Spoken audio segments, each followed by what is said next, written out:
अमेरिकेचे राष्ट्राध्यक्ष ट्रम्प यांनी भारताची अर्थनीती ही एक मृत अर्थनीती आहे, डेड इकॉनॉमी असं म्हटलं. काँग्रेस पक्षाचे मोठे नेते आणि संसदेतले विरोधी पक्ष नेते राहुल गांधी यांना या वक्तव्याचा आनंद झाला. आय एम ग्लॅड असं त्यांनी शब्दप्रयोग केलाय. ट्रम्प जे म्हणालेले आहेत, मला आनंद झाला, आय एम ग्लॅड असं म्हणाले. त्यांचं हेच म्हणणं त्यांच्याच पक्षातल्या 3 खासदारांनी खोडून काढलेलं आहे.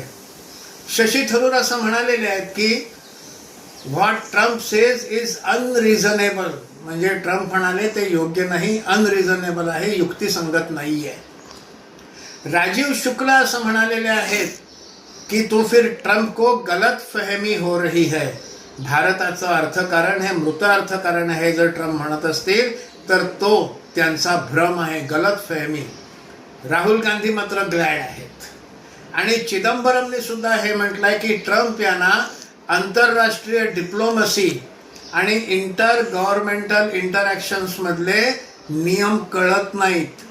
आणि हे जे ट्रम्प म्हणालाय किंवा आपण जे म्हणतो हे नेगोशिएशन्स मधले, वाटाघाटींमधले ओपनिंग पोझिशन्स आहेत. तिथून मग कोणीतरी थोडे येतो, कोणीतरी खालती येतो, कोणी वर चढतो, वाटाघाटींमध्ये असं होतं. त्यामुळे राहुल गांधी ग्लॅड आहेत. त्यांच्याच पक्षातल्या 3 खासदारांनी मात्र त्यांचं म्हणणं कसं चुकीचं आहे हे सांगितलंय. बरं झालं राहुल गांधीच्याच खासदारांनी त्यांचं म्हणणं कसं चुकीचं आहे ते सांगितलं.